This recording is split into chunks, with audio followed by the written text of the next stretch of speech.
welcome back everyone to round 3, day 1 of the Oceanic Pro League. I'm Julian Page. Joining me for our last match of the evening will be Christopher Papa Smithy Smith, and Immunity pulling out the trick again there with the Swain. What a beautiful looking comp. And it wasn't the timing I'd expect on this one. I thought, all right, it works against the Castellan, they'll keep it against the melee champion. What a pocket pick, but then just taking against the Xerath, so much confidence coming out of Cheese, and it worked a treat. Yeah, and unsurprisingly, Cheese, our MVP for that game there as well. Going big on the bird, 8, 5, and 15 on the Swain. Maybe not as many kills he would have liked, but racking up so much kill participation. And now we move into another 4-0 game, the second of the night.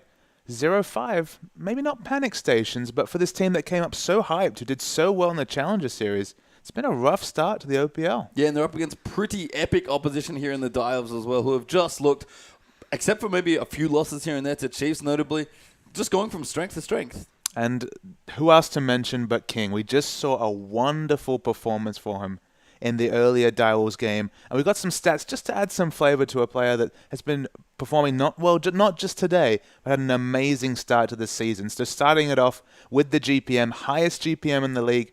And there's something significant about this pastry time. They've lost a game, and he still has the highest GPM in the league. Yeah, it's just insane. And, of course, the average CS lead over the enemy AD carry, I believe that's in wins? Or maybe even not. That's all games. Again, this is including losses. Never mind. 86 as an average CS lead and the highest GPM. This guy, I mean, he's a great AD carry player. He seems to team fight well, but boy, does he know how to farm. And remember, this is actually stats pre-today. So, of course, factoring in today is another dominating performance from Monsiva. Probably just going to be higher, but we've got more stats coming out. In those wins, 82% kill participation. So this is where I kind of have to take a pause, okay? This is kind of where I have to really let these stats wash over me. Let's talk about the fact that, you know, he has the highest GPM in the league. We know how much he farms. We've seen those Corky games where he shows up with 500 CS. To also have 82% kill participation, I mean, I don't know what he's killing in the transition between lanes, but it's not just the Scuttle Crab, guys. He's getting some serious gold going. And I guess, you know, it's kind of two things. It's obvious the team gives him the time to farm. They haven't had short games, so I guess you could say that perhaps they just work their way around his laning and item power spikes well. But he just always finds that farm. It's not like his other members are malnourished and not being able to carry either. I mean, Perfection, we saw him go off on Hecarim earlier. He's been getting plenty of farm as well. But it's amazing numbers. I mean, the one loss, again, only the 13% kill participation. He's going to really try and continue this game to show that that was just a once-off, and he can keep powering forward, because King is definitely one of the movers and shakers in the OPL scene. Yeah, and amazing as well. He's a new player practically here. Came in, actually wasn't even around when they originally played last year Dials and won their seed basically into this tournament to be one of the 4 teams that didn't have to qualify. But it's come in, looked absolutely phenomenal for this team so far. And we're straight into champs like here. Dials on the blue side, 4-0 over on the red, and the first ban is actually Nearly, and 4-0 Perfection respect the Hecarim hits the first ban. There was a fun tweet coming out from Chief Sangi actually earlier today where he said that their only loss, the formerly Team Immunity, now Chiefs, in 2013 was to Perfection's Hecarim. So definitely a Hecarim master. And when those Hecarim buffs came through, you know he was licking his lips and saying, yep, it's time for me to shine. Yeah, long-time player, and shine he did in that previous game as well. So a smart ban there for Fauna. Aurelia actually going to be banned here for Dial of Scion, the next one there as well. Some very targeted bans this time around. Well, they don't like these tanky frontline people in front of their Callistas apparently to Fauna, and who can blame them? Both these champions disregarding damage from turrets completely and getting massive in games earlier today. So some adaptive bans, but the frontline tanking mem, only Malphite left up now. I mean, maybe Malka there as well. Hasn't seen too much play, I guess, but you're right, there's not a whole lot left going on. We'll see what Dials want to take for their third ban now as well. Don't have too much longer to decide what they want it to be, and it is going to be Wukong. Respect given there to the 4-0 jungler. It's been a real rough time for Naya. He's really struggled. He's tried the pocket picks, the Wukong, of course the Sejuani we just saw, and they're just not working for him. The stuff that worked, there was the standbys of his champion pool in the Challenger Series, really struggling to make those work. So I'd like to see him move back to a meta jungler. Maybe he needs to move back towards the Jarvans and Lee Sins of the world, but a targeted ban targeting his champion pool. We're waiting for him to kind of step up to the OPL and give us a really big game-winning performance from the jungle, because Naya and Moya are the cornerstones of this lineup. Yeah, CJ kind of plays clean up there as well, but Cassidy in the last ban there for Fauna makes a lot of sense. A pretty good champion, but that might just give Perfection one of his best performing champions so far in the OPL. That is Lissandra Hover. It's worth noting that we're on 5.2. Look at some of the champions that made it through this pick and ban. With the Hecarim, Scion, Aurelia, and to some degree Nidalee, or the Wukong especially, all adaptive bans. There are some massively strong meta picks on 5.2 available here. Ari's worth a mention. Yeah, I mean, you have to think that favours the Direwolves as well. Fauna have definitely been known for playing a little bit more of their own style, and if the powerful picks are going over, they're going to go over to the Wolves here, because Fauna just don't play as many of them. Well, they're going to return to one more of these pocket picks, at least with this hover. I heard some audible groans in the background. They want to see the Amumu. It's won them games. It's not out of the realm of consideration. We just saw Sejuani, another off-meta pick that's not very popular. So there's still the potential. Speaking of meta, look who's back. It's Lucian. Yeah, Lucian, Janna the lock in there for the bottom lane by Fortnite. And that's interesting with Kalista open there as well. CJ did not have a bad Kalista game, despite the loss there in the last one. So, pretty interesting here. Very aggressive mobile AD carry. Does fit his playstyle. But they could have picked, Morgana, Kalista quite happily here. Had the defensive option. They've taken away some of the super tanks. The Vi was still available, but you're picking up that blocker Morgana. That was an option. But they're going for something that was strong maybe a few patches ago. Of course, the burst from Lucian has been nerfed. Lucian is still very relevant. He's still a good AD carry. He's just not the oppressive lane bully he once was. Yeah, gotta love the Direwolves Udyr hovers there as well. Clearly, shout out to the manager, Rippy, a very well-known Udyr player around the scene. But Direwolves are going to take some different picks most likely into their next picks. They do go with very strong ones as well. Morgana for support, and that's a jungle Jarvan. When I see the Morgana, I have to think. Oh, that's true. Never mind. I have to think there is the potential for the flex pick. That's not actually what I'm alluding to. I'm saying, look, Kalista's still available here. No reason they can't pick it up here for the Direwolves. I mean, Fortnite could pick it, potentially, if they wanted to take Lucian mid and get a throwback to Claire, former immunity player. But yeah, we're probably just going to see a different pick here coming through. And Fortnite, it seems like whenever they have a rough time, and again, they haven't won yet, so it's been kind of rough in the early stages. They seem to want to default back to their comfort picks more and more. I mean, Moya had been on a lot of his meta picks, on his non-meta picks, the Nidalees and the Orianas of the world. Oriana, of course, kind of a woman for all metas. She's always around, but has kind of fallen away, especially in the OPL, has really been struggling to pick up a win. Went with the Xerath, a very meta pick last game, and kind of got dismantled by Cheese's Swain. So maybe just back to the Oriana for a bit of comfort. Yeah, Oriana, and an easily Sin there for Naya. So that's probably my favorite adaptation of this draft so far for Fortnite. Just taking a more aggressive jungler for Naya. They still kind of lack a ball carrier. Their damage is okay. Lucian in the late game can tank bust. He's kind of unique in that he's a lane bully and to some degree a tank buster, although his lane bullying was what's been targeted by a lot of the recent adjustments to him. Kind of seeing his, you could argue, superior friend hovered over in terms of Graves. It feels like Graves is a slightly overtuned Lucian at this point. I'm excited to see the Tristana, but King, he's got all the options open to him. I think it's going to be the Kalista page return. Yeah, we'll have to see. I mean, that wouldn't surprise me at all. We've seen a lot of players just really love Kalista. Seen some play in the OPL so far, but not too much. And King has pretty much whatever he wants to do in this lane. Lucian, Janna, pretty safe to take almost any champion into here. And Direwolves can have a few more seconds, but might look to get even more aggressive, actually. Considering the Graves, I mean, we know Graves' laning potential. In a lot of ways, he kind of outclasses Lucian, so it does feel like he's going like for like here, and he's happy to duke it out with C&J, who might be, a bit on the back foot in terms of recent form. Look at this last lock-in. Diana top. They show the meta sometimes to Fortnite, but they always have a curveball for you. Yeah, there's almost always a champ, sorry, I meant pick, and then I went to say champ. A pick there where, we had the Sejuani last game for Naya, and now we have the Diana here for Carlos's God. It all looks safe until the last pick, it feels like, for Fortnite. So a lot of dive coming out of Diana, has decent wave clear. Diana does a lot of things decently. She always feels like she's one buff away from being really, really popular. This is 5.2, so her shield changes haven't quite come into play.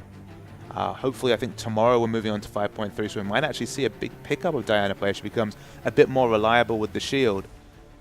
It'd be interesting to see the Diana versus Lissandra matchup in top will be very interesting to me. You can get some good wave clear, and potentially if you can wave clear and poke with that Q, the use of mana there can be very effective. But Lissandra's so much more reliable than Diana. She does one thing, but she does it so well. Does fantastically in lane, then she's all about CC in those fights. I mean, I feel like the issue is that whenever you take a hyper-mobile champion into Lissandra, you just feel bad because you know you're going to get ulted. Well, that's the thing, right? Hypermobile maybe is a little bit of an extension, but she does have that refresh on her ultimate. She is able to gap close well, but you're right. I mean, you can weave around as much as you like, but it's kind of Lissandra versus Yasuo flavor, and it's very nice that you can jump everywhere, but here's Frozen Tomb for your trouble. Yeah, and that's sort of Lissandra's problem, why she's so strong. But a really interesting draft here. Both these teams love the flavor from Fauna, and we'd love to know out on Twitter, who do you think is going to get first blood this game? Use the hashtag 4NFB for Fauna or DWFB for Direwolves, and we'd love to know who see, because again, the game's been pretty bloodthirsty so far, and this one probably no exception. I mean, the champion select extends that. I mean, we've got Graves versus Lucian. There's going to be so much duking out in the early levels between those two. And the mid lane probably not going to be the first blood source, the Orianna versus Xerath, but always the potential with the ganking of Lee Sin and Jarvan. There's a lot of action across the board, a lot of AoE team fights coming in. I kind of just want to see Fortnite get a win, just because I want to see Orianna push up there and get a win finally. Did Ari drop through the draft, by the way?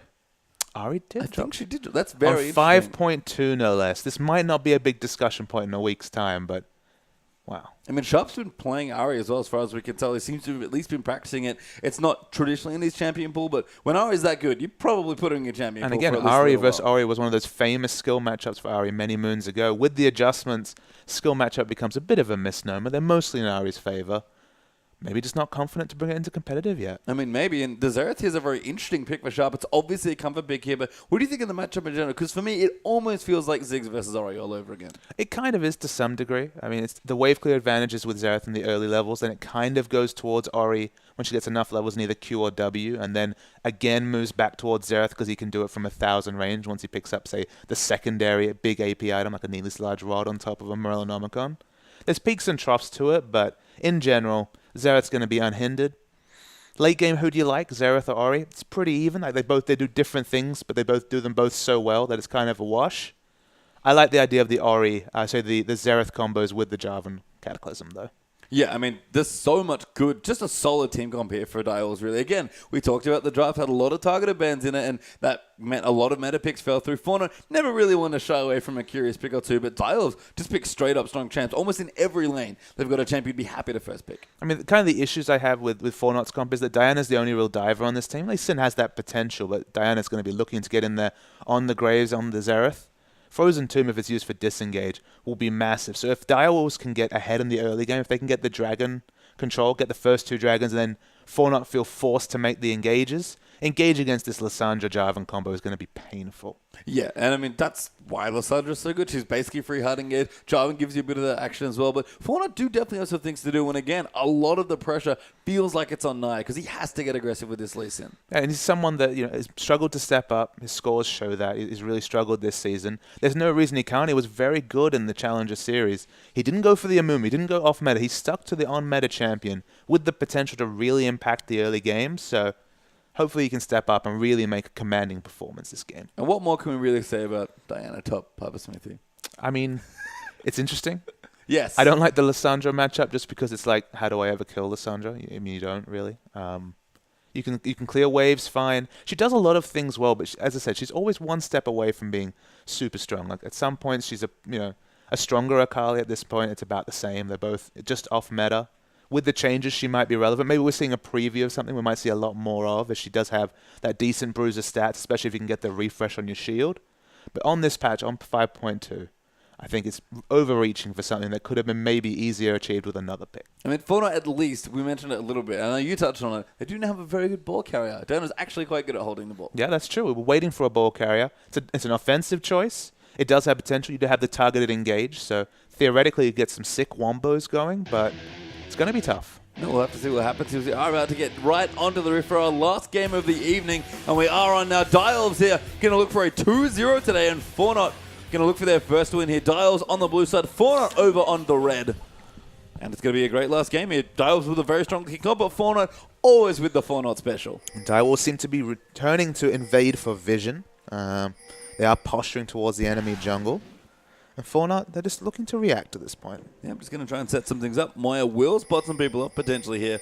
But Dial's going to get some pretty deep wards in here as well. Fortnite not really around. They do see them, but can't really stop the big stack of Dial's players in towards the top side. Diana might have to be a little bit careful here as well. Dials will get all the vision they want. Yeah, they're invading for vision. There's not an obvious lane swap situation coming, because if anything, they'd be happy to have a Lissandra versus Diana matchup. I think Diana would struggle more in a 1v2 than Lissandra. That's clear, given it's a melee champion whose wave clear in early levels especially kind of requires auto attacks to proc that passive. The Q damage at early levels isn't enough to really get the last hits, whereas Lissandra has wave clear for days, let's be real. So not necessary, but I mean, obviously you give yourself the most options if you invade for vision, because you can choose to vertically jungle, you can choose to try and go for a 3 buff, or you can just return to lanes with just that much more information about which side Naya starts on. Yeah, I like the line of words. It was almost a trail of breadcrumbs for Direwolves there. Kind of put them up in towards, all the way curling up towards the side of Fortnite's red buff there as well. So plenty of vision, but it looks like we are going to break it into standard lanes here. And we see King on the screen, of course. He's the man we're tracking this game after a wonderful performance early and just an amazing step up to competitive. Naya's going to start at the Gromp. Yeah, looks like Grump there for Naya. CMJ going to help him out there along with Jana, and it's going to be the Krugs in the red. So same sides for the junglers. They'll end up in the top side once they're done. Yep, so just very, very standard stuff coming through. In the top, the Diana versus Lissandra matchup. That's the one that is the most non-meta. In the very early, level 1, if you can get a Q and then even just a shield and walk up to Lissandra, you can get a favorable trade. But we all know that once the wave clear starts to get really strong for Lissandra, it's going to be tough. Yeah, it just feels tough to stick to a champion with that has such a good AoE snare around her as well. I mean, Lissandra's short range, but Diana's unfortunately melee. Soul Strike's just going to finish off his red. Starting up the jungle routes here, both junglers. Not expecting too many fireworks, but there is the potential for a big level 2 power spike in the bot lane, just between Graves and Lucian. Two very similar champions. Love getting that burst damage in. Yeah, I'm almost a little curious as to why Naya didn't maybe want to start on the other side there. To maybe get in towards the bot side, because that might be where he wants to go. It looks like with the aggressive push though for Fauna, not going to get in there too aggressively. And Naya, if he wants to look for another game, could potentially go now. But even top lane's pushing. Yeah, Soul Strikes, we remember the last game we saw from Soul Strikes against Legacy was 3 buff to start, so was very behind, but kind of picked up into some advantages with the Scuttle Crab. He's actually got himself in very good position for a gank. Yeah, actually, this is bad news here for CNJ and friends. King actually kiting back nicely. CNJ does get ignited. The binding hits perfectly as well. And King, they tried to kill him, but he picks up first blood instead. One thing we have to compliment Soul Strikes for is the flash EQ combos. He repositioned his knock-up with a flash right at the end. That's the flash used. Got the knock-up. The stun came through. And first blood to Direwolves. And who else but King? Yeah, I mean, that's a great stuff for him. His GPM's already off the charts in the OPL. That's not going to... I mean, that's going to help him, but not help Fortnite there. So possibly the worst player for them to give it over to it is their aggressive AD carry. Yeah, and if we're willing to go so far as to say, oh, I was going to see the replay, just wait for the EQ flash. It's very good. He was going to miss it. Flashed up. Beautiful play. And that's a sign of a good jungler, knowing your ranges so well on that Jarvan. Such a narrow knockup. Beautiful play. Yeah, guarantees the binding there for Chuffer as well. And at that point, CNJ, with all the mobility in the world on Lucian, nothing he can do. Naya does pop his head in the top, which is nice for perfection. He's definitely had a penchant for killing junglers when they walk into his lane. Still had a penchant for racking up those CS values. It's not Hecarim this time, banned away. A different flavor of top laner. But there's no reason he can't start. Just, he's trying to ruin King's Parade, I think. He wants to get on that GPM chart, too. I mean, Perfection's looked very strong in Dive's games, especially on Lissandra. His team fighting is absolutely exceptional on that champion. So, curious to see what does develop there in towards the top side. Mid now as well. Sharp here on the Zereth. Just a slightly tear against Moya, but Moya, thankfully, just having a calm lane. That's all Orianna wants. Yeah, I mean, both of them are on comfort champions. It's just a comfort pick that's way in the meta right now, which is the Zereth against someone who's kind of struggling for relevance. I mean, Moya's big issue in this lane matchup, especially early, is if she tries to walk up to get wave clear, A, the base damages on the spells aren't enough to get instant wave clear, and B, she's going to eat a lot of harass coming from Sharp. This is a person, excellent skill shots as we see him, Moya juke into one of his Zereth Qs, and it's difficult as Orianna. She's not the oppressive long-range mid that she once was. No, I mean, even the auto attacks, which are much shorter range than Zereth spells, can't really help. He was back down towards the bottom. King there, leading on CS, trying to be a bit aggressive with the zoning, it seems. And speaking of aggression, though, the pickaxe already, the burst potential, they have to respect the dark binding. Here we go. That was a very good binding. King, though, goes in. Zelda with a great NATO, though, prep. And the smoke tune's going to come through. King really wants the kill and will get it. Now CNJ has to be very careful, and Chuffer just blocking as much as he can. King actually getting low. The heal bait, though, right at the last second, and Chuffer's going to get the next kill. I've got to say, King holding on to his spells and using his summoners so intelligently. You watch that. He was exhausted early, got into melee range for a buckshot, but held on to that spell until after the exhaust had worn down. Okay, he had to use his flash, but the results a double kill, and look who's just in position for a cheeky dragon. Yeah, 6-minute dragon or so here. Soul Strike's going to help. Looks like Naya's actually going to spot this off, so that's actually quite good. Good stun on the going to Sharp. They know they have to peel. King going to go and gets the buckshot down, and there's the kill. Even leave it for the AD carry. That's a dragon for Direwolves as well. 4-0 and a dragon. 2,000 gold already in 6 minutes. The Direwolves are going off. I think King is going to call Chuffa bot. I'd be surprised. No, he's trading on just the strength of his pickaxe here. I say this because he's sitting on 1450 gold. If he gets a couple more minions and shows up with a pickaxe and BF sword at 7 minutes, I mean, this lane is over. That smoke screen was awesome as well. Just sniping the cannon minion away.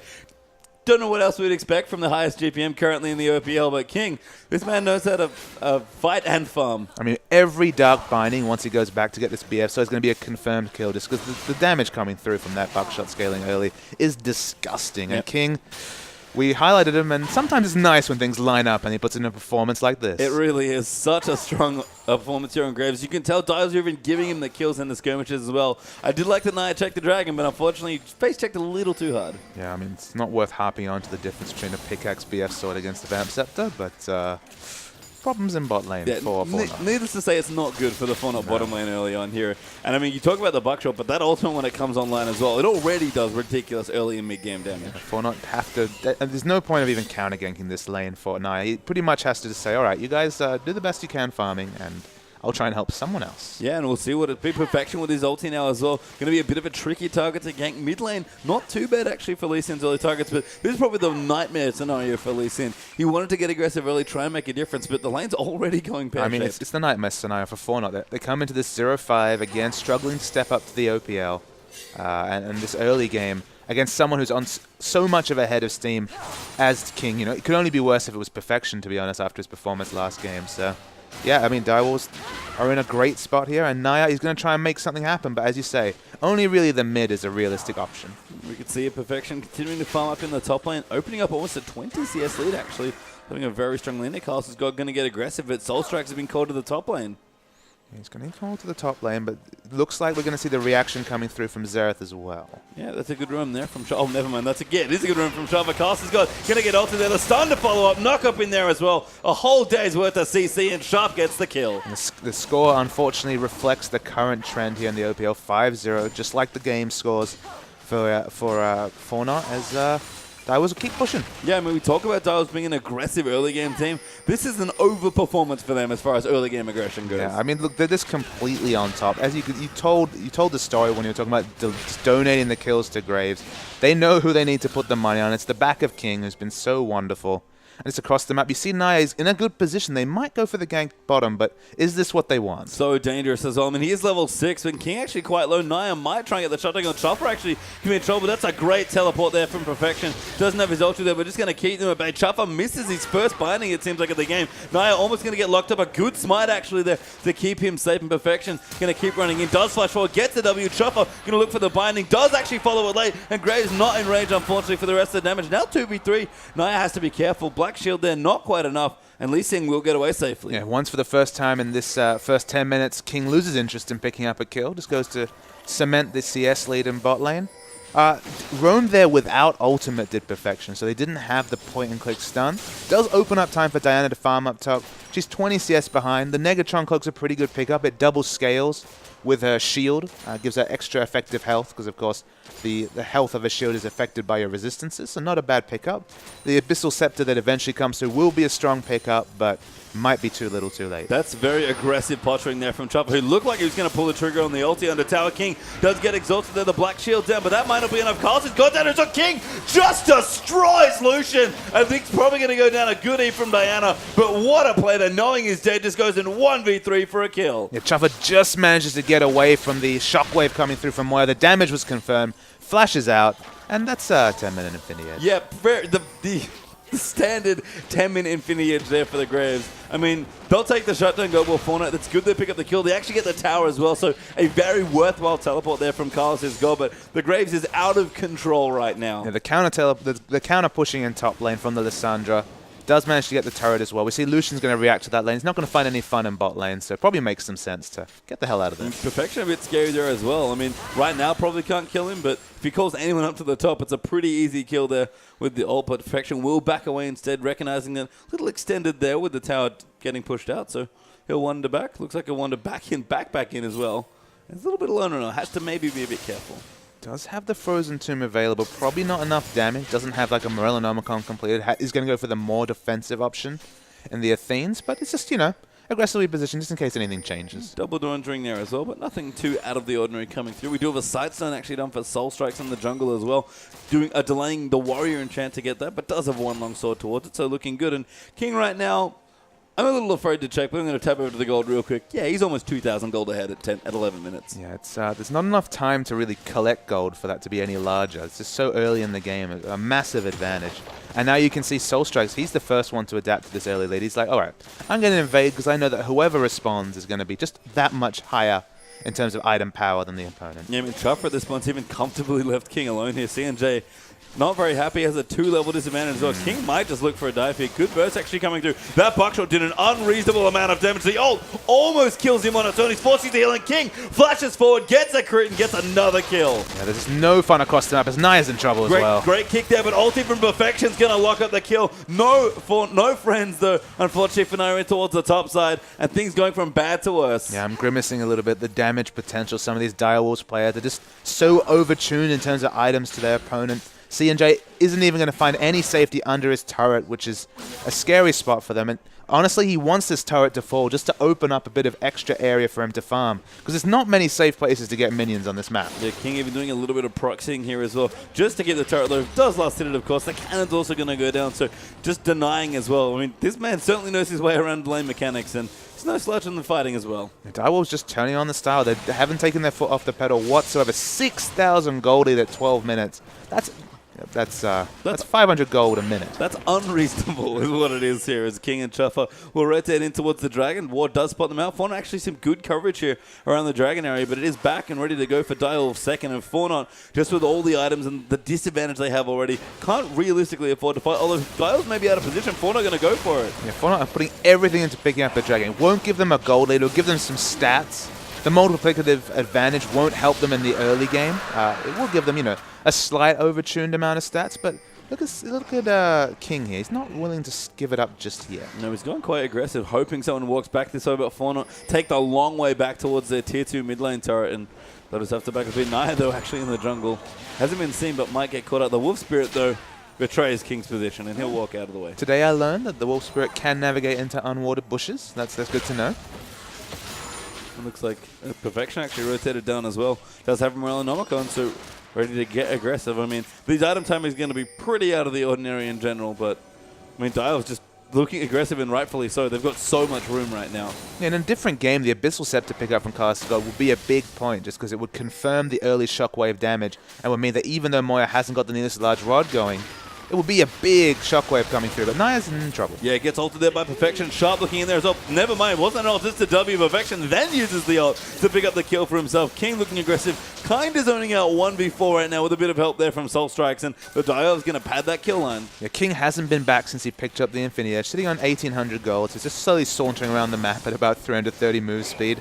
Nothing happening quickly, but if anyone gets in melee range, they're in trouble. Yeah, and again, continuing to pad the GP. Unfortunately, the King might have trouble getting that GP up, because this is probably going to be one of Dial's shorter games here, and we've said it, when they get aggressive, they just look unbelievable. I mean, the sometimes. GPM will be fine. There's gold per minute, don't forget. So he's actually doing great in this terms of this game. He sees a nice, juicy minion wave in the bottom lane. He's like, yes, please, I'll gobble that up. Today I learnt maths. Thank you, Papa Smithy. As Carlos has got. We'll rotate in towards the top side now, try and clear out some minions for himself, and Fauna really just push back against kind of the tier 2 ring of turrets at this point. Chuffer going to get aggressive, just looks almost to steal the blue buff. Does actually go to Oriana. That's actually very important for Moya that he picks it up. Yeah, I mean, unfortunately, this game is being played around the middle, and Moya's been just fine. Like, it doesn't feel like Oriana's fallen off. She's even in CS with the Xerath. She's sitting on 1,100 gold, so not quite enough to match the item power spike of the nearest large rod.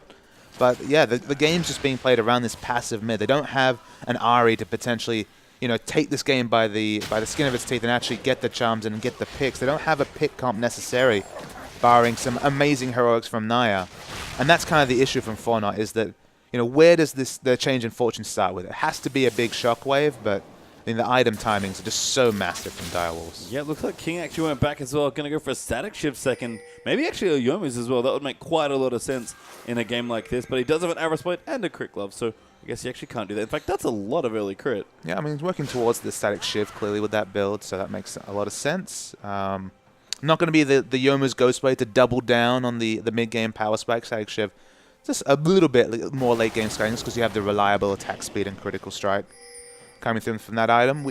I wouldn't have been surprised to see a Phantom Dancer, but the Lord of the GPM, Avarice Blade, makes too much sense. Yeah, he does indeed here.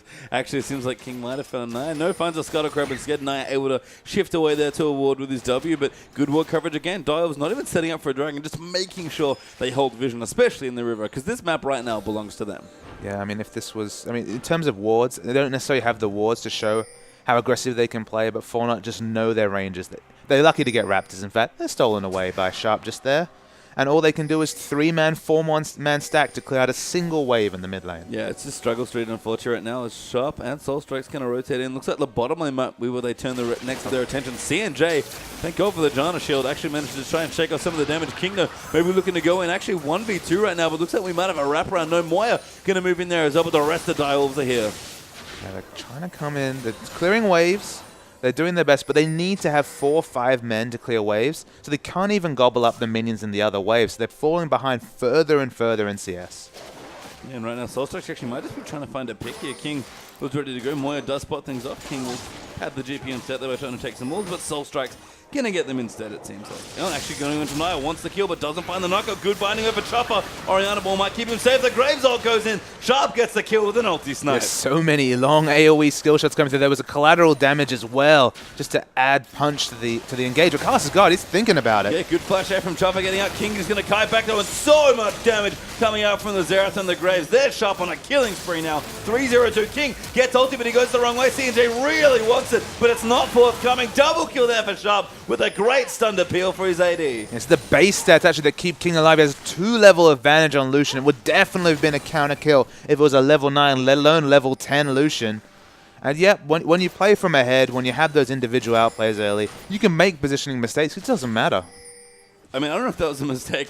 I'm pretty sure it was intentionally in the enemy's face at this point. Naya doesn't quite land the Q. Chopper will try and body block a bit here. And this is a very aggressive tier 2 turret push by Direwolf. I don't know about correcting my flashing into a turret as Graves at half health at 18 minutes into the game as not a positional mistake, but I understand the flavor of what you're saying. Fair enough. Well, he's definitely playing aggressively, and I think the flashing under turret might indicate that as well. Dragon back up in 35 seconds. Baron will spawn for the first time in a minute 20, and Fortnite kind of on life support, but they're fighting still. Yeah, it'll be interesting to see if they try and finish out this game, or if they're going to try and just like surrender at 20. I think there still is the potential to come back, but I think it's more important to them as a team new to the OPL, still trying to find their identity in this pro league, to play it out and just try and find out what little advantages or what little more information they can find in a competitive setting. Because it's one thing to play scrims out, win, lose, whatever your record is there, but the pro level is that next step up. So play it out and try and learn something. Yeah, potentially still practice to be had there as well. And I mean, the big one you mentioned, Moyes Oriana looking fine so far. I mean, obviously going to be behind at this point. A death cap's now done as well for Xerath here. Even a Magi's onto Chopper, who's, again, really representing the aggressive Direwolf's flair that we've often seen. He was the original Direwolf as far as aggression goes, and he's shown it off a little. And he's definitely trying to stack up the AP, maybe help with the burst damage coming out from Graves. Graves is in a lot of trouble. That's a lot of people chasing him down, but King might just go in. A good kick there, a great ulti there, and Naya going to get that shut down again, I believe. 5-2-4 now for King. Yeah, you can't outplay that, Patient Time. Nope, that's just too much good CC, and they use a lot of ultis to get the kill, but they get the kill, and he's worth a lot of gold, so static shift now done for Graves, but that actually might be the Dragon going to Fortnite. Yeah, amusingly, he was actually over-leveled actually compared to his opponent, so they actually got the double benefit of the big gold bounty, but also the experience advantage. So it's one small step back into the game for Fortnite. Yeah, I mean, that's all they really need at this point. We mentioned that, you know, play it out, still, you know, feel your opponents out. They're very strong, clearly, given the way the game started, but no reason not to keep playing here. Chopper going to try and steal. Xerath's going to go in as well, but will be denied there. And CNJ actually going to get ulti perfection. Will clean him out with the Q and the W. And none of this skill shots nonsense coming out from Lissandra. The flash ult, fine to pick up the kill. It's just, yeah, there's just so little for Fortnite to work with. If this was a different game, if they managed to push down another row of turrets and they actually have the minions pushing in aggressively and they can get some farm and Direwolves take their finger off the pedal, sure, there's a chance for them to get back in the game. We looked at the previous series where Direwolves had the scaling advantage and not much happened in the early game while we watched Hecarim farm up, and in the first team fight, they'd hit their item power spikes and they could change the game. It's not really the same flavor from Fortnite unless they have a miraculous death cap situation coming out of Oriana soon, because they do have the potential for quite the burst of damage between the Abyssal Scepter and a death cap, but again, it's just waiting on that gold. 1,300 gold now for Moya. If nothing happens, if it stays the same lead or smaller, and the death cap shows up in the item pool, maybe they can look for a fight. Yeah, unfortunately, Dials have so many aggressive item choices as well. Abyssal Scepter second for Perfection, going to follow the Melanomicon, so very aggressive there. Skirmisher Saber plus Warrior, the build there for Soul Strike's Jarvan, so really wanted to get aggressive. Death Cap done, of course, for Sharp, and of course the 2 items done for Graves for what feels like quite a while now. And the Secret Agent 007 Jarvan is coming through here.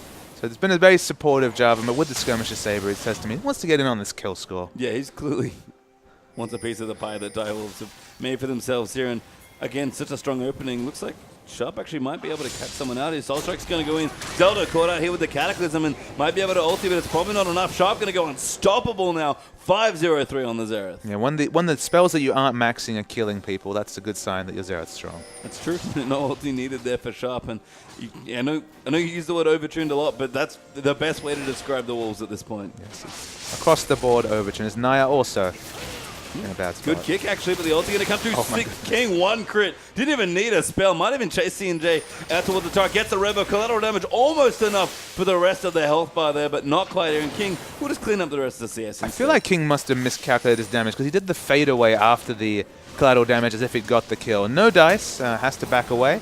But Sharp gets it instead. Yeah, Sharp's got the range there. I mean, King, short range Graves can't really get in there, but Sharp got plenty of range on the 0. 6-0-4 now on one of his comfort picks here, and it shows. Now 10,000 gold is the lead. 22 minutes into the game. It's worth noting, of course, on the late 4.2, 4.10 patches and onwards with the Dragon changes, you don't have quite the same global gold coming through for a team, so it's a big advantage, and they're going to keep pressing it. Yeah, I mean, might be an understatement there. Looks like Tower Diver's coming in. King around the back, though. Sharp's going to get the first kill. Carlos has got, though, looking for the shutdown. King happily zoning near the turret. Sharp's going to cut in the back as well. And the Fortnite pretty intelligently backing off there. Perfection still pushing in the top as well. Able to get that turret. And the Direwolves just, again, complete control of Fortnite's jungle. Yeah, they have to outnumber massively here, the Fortnite, to be able to pick up those kills. So Direwolves just stick to their lanes. They had teleport available the whole time from Lissandra, but no need to rush. Yeah, Perfection actually going to port out of his own lane. Castle's got just late on the queue to cancel it here. And Perfection going to get a safe recall. Bit of a long cooldown, but he gets away happily. He gets away happily, can go add to his item advantage already concocted. Doesn't have enough for Needless Large Rod, so maybe walk towards the Seeker's Arm Guard. Makes a lot of sense given the standard builds. No one's really deviating massively from builds. I mean, maybe the Magi is a bit of an aggressive choice from Chuffer, but given his penchant for double kills on support Annie, maybe just an adaptation. Yeah, I remember formerly he was the Direwolves AD carry, and he was very aggressive even on one of his trademarks, Tristana. King seems to have kind of risen to the throne pretty nicely as far as aggressive players go, especially in this game. He's casually sitting on 2,500 gold. Yeah, there hasn't been many players in the Oceanic scene to step up so quickly to the top level play and kind of really push advantages. As we see Sharp, I'm not sure how much those ult bolts are doing. Didn't hit any of them, but probably a lot. Yeah, Void stuff here as well. Going to poke there as well. And C&J getting very low here. King might just line up a nice ulti to clean up that kill. If he face checks it, well, C&J, he might even die here. And again, King just wanting to keep getting the GPM up. Apparently, maybe he heard us. Yeah, I mean, Perfection and Sharp are running him close this game. Very high CS values across the board. I mean, you have to say Carlos' God and Moya are doing just fine, especially on a team down so much gold. It's only really C&J that's struggled with this Lucian pick against the Graves. And it was all the early game there. As Carlos got actually going to get aggressed on here. The ulti did come through for Perfection. Looks like Soul Strike also quite low. It's all Perfection. That's the flash away. C&J gets that kill. That's very important. But King running rampant there. Sharp is legendary as Lissandra cleans out Lee Sin and Xerath cleans out Diana. C&J, no good places to run. We'll just try and keep the Wolves distracted and recall back. Zaldo could be in trouble as the rest of them are going to try and dive through. But King just going to try and push for a turret instead. And they do pick up the kill on Soul Strike. It's only a 2-for-1 trade, so given how the game's gone, not that bad for Direwolves, but most importantly, the range auto attack is still alive, and they're going to try and push this in. Yeah, King in a push. He doesn't have a Vamp set yet, just the Doran's Blade, so not that much life. So I'm really wondering what item he's setting for, because he's approaching, yeah, he's done it. Almost 3,200 gold now in the bank. I think he's just looking for the interest rates to change a bit, sitting on 3,200 gold. Maybe the wins will change sometimes later on the Rift, but he's not really in any rush to complete a gold to change his item. Probably should have kept the Everest Blade then if that was his strategy, because I mean, the gold's ticking up pretty quickly, but he's going to have to go shop one day. I mean, still very strong, obviously, with the 2 items, but King, don't let the 2 items fool you at 26 minutes. He's got a mountain of gold to push into. Maybe going to be straight Bloodthirster. That's the only real obvious pickup that he could be saving for, barring the Trinity Force Graves. Good C2 force. Graves, good ult from Sharp as well. Cleans up another kill. Legendary now. I mean, if King's Graves dictate a lot of the early game, Sharp Xerath in this mid game is unbelievable. I mean, this is a champion that's been banned against Sharp that he's performed consistently well on. I think unless you have the Ahri counterpick in the pocket, remember, Ahri did make it through picks and bans, went all the way through and was not picked on patch 5.2. If you don't have a good answer against this Xerath, his skill shots, there's a reason why he's been hovering around rank 1 in the challenger rankings. He's very, very on point, especially on Xerath. Yeah, Proficient and King finally going to go spec, spend a whopping stack of about 3,500 gold. Ghostblade Pickaxe is the choice. So clearly it wasn't an item timing thing in terms of the amount of gold. He just didn't want to go to the shop. No, know? I mean, again, wants to make sure the CS numbers stay high, I guess. Here's Perfection in towards the top side. Almost done with his Zhonya's now as well.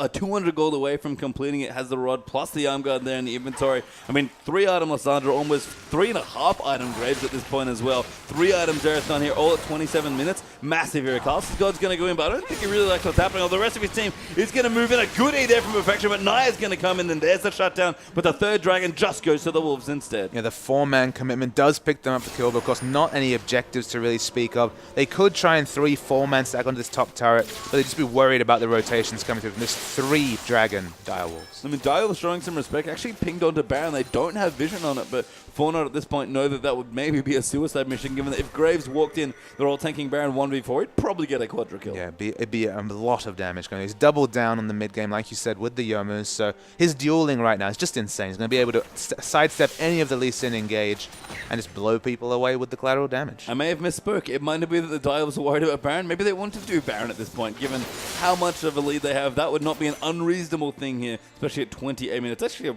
pretty normal Baron timing. Ruby Sightstone done that for Soul Strike, so investing some pretty into health here pretty heavily. Giant Spell plus the Warden's Mail done for almost the Randuin's here as well. And Carl's God's going to find King. That's a good ball there from Moya for some damage. Looks like Naya's going to come in there as well. Moya actually going to ride him in, but King and Chuffer will get away. And the rest of the Wolves are going to come up here as well. Soul Strike almost going and gets ulted back into the wall, but now Naya going to kick poor King into the wall. King just going to go for the solo and gets a very easy solo kill there. 3-0 now for the Wolves after the next kill. Zelda just going to melt here. Sharp gets a double kill for 11-0-6 on the Xerath. The 2 auto attacks and he was dead. CNJ is not going to last much longer, and this might be the game for Direwolves. Yeah, let's make it a triple there as well. Sharp 12-0-6. Pretty good supporting active performance here from the Xerath. King maybe didn't need it, but all of the Dials playing absolutely fantastic today. And for once, Perfection is the least impressive looking player in the Wolves. Absolutely, and that's, given his performance earlier, that's a big thing to say, but he was just almost a cherry on the top of what was a wonderful performance from the Dial. Yeah, I mean, very strong, very aggressive, much like we've seen. King throws himself into the fountain for a little bit of extra. Looks like they want a few more kills there to pad the CS skills. Now they're actually going to get ulted there by Perfection, but actually Soul Strikes does go down, actually. Sharp, Legendary, maybe he's the one who wants a bit more gold in his pocket, and the Wolves will not finish yet. Maybe playing with their food a little bit here. Yeah, the teleport's coming from Carl's God. He's looking for the flank. They could get some exit kills. Perfection's dead. There's still 2 alive. Yeah, I mean, Wolves should know better. If they're hunted, they should probably finish their feast, but Sharp and Steg going to turn around and look for another kill. Good exhaust, actually. CNJ going to chase in. Sharp are actually going to get that kill, get a couple of stacks here, and now the ultimate coming through. Great dash from CNJ to proc it off. Carlson's got going to rotate around. The Wolves pay for a little bit of confidence there. Chuffer might even going to go down here as well. In fact, this could complete an ace very soon, but Chuffer does flush it out. Might be okay. No real gap closers left, so he'll get out safely, but a big overcommit. Yeah, the boots of mobility just come through, so they cannot chase down Chuffer, but 4 kills and the experience and gold they picked up is massive. CNJ has to flash away from that Dark Binding. Yeah, I think Chuffer poked his head out just quickly there. Now Charles' God going to rotate in towards the side here as well. Probably a killer going on. Looks like CNJ good dodge of the binding. Bit of outplay. Does get ignited though. The pool is enough to kill him there. And Chuffer will get a couple more Magi stacks. We see King is in the mid lane. He wants to finish this game. They have a bare Nexus, so he is going to be taking more than 1 man to stop. Yeah, and we'll have to see. He's got 4 items of the last Whisper done as well. Good damage actually done by Moya. He's done with his death cap. The ulti coming in, but King flashes over it. Gets the kill on Moya. Now Naya in trouble. Actually going to chase it. He gets ulted in the face mid-Q. Zaldo forced to disengage with the monster. And King basically soloed 2 people. I mean, just a human highlight reel is King with the amazing play. I love the flash on the Shockwave. You might expect them to flash backwards, but flash straight forwards, get in that melee range, buckshot to the face. and uses the collateral damage to stop the Lee Sin Q that would have killed him. Carlos is God. Oh, does Zhonya's at the end. But I think King's going to look for a smokescreen kill almost. Goes on a killing spree, Will King, after his last death. 10, 3, and 11 now on the Graves. And mid and hip's going to go down. Top's already been felled by the Wolves. Perfection going to go back in. Good flash W forward. CJ can be in trouble. Sharp going to miss a few ulti-bolts there, but CJ getting chased down there. Perfection will get the first kill. Not going to go down. Zalbo wanted it so bad, but couldn't finish off. And Moya and Naya trying to defend here. But the Direwolves here, just complete control. And the death timers are getting longer. It's only 30 minutes in, but they're just around 30 seconds.